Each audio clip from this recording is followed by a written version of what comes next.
বিশ্বনবী বললেন নামাজের চেয়েও বড়, রোজার চেয়েও বড়, যাকাতের চেয়েও বড়, সাদাকার চেয়েও বড় একটা ইবাদত আছে, আমি কি তোমাদের বলবো না? সাহাবারা বললেন ইয়া রাসূলুল্লাহ, বালা অবশ্যই বলবেন, সেটা কি? বিশ্বনবী বললেন ইসলাহু যাতিল বাইন। দুইজন যখন ঝগড়া লেগেছে, তোমার দুই ভাই যখন ঝগড়া লেগেছে, এই দুইজনের মধ্যে বিরোধ মিটিয়ে মীমাংসা করে দেয়া হচ্ছে সবচাইতে সেরা কাজ। তিরমিজি শরীফের 3375 নাম্বার হাদিসের বর্ণনা, 3375 নাম্বার হাদিসের বর্ণনা, আল্লাহ নবীর সাহাবা আব্দুল্লাহ ইবনে বুসরিন রাদিয়াল্লাহু তাআলা আনহুর বর্ণনা।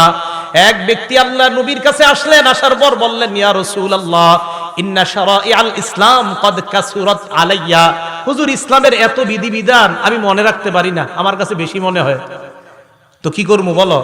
আখবিরনি বিআমাল, হুজুর এমন একটা আমল বলেন আতাশাব্বাসু বিহি, যেটা আমি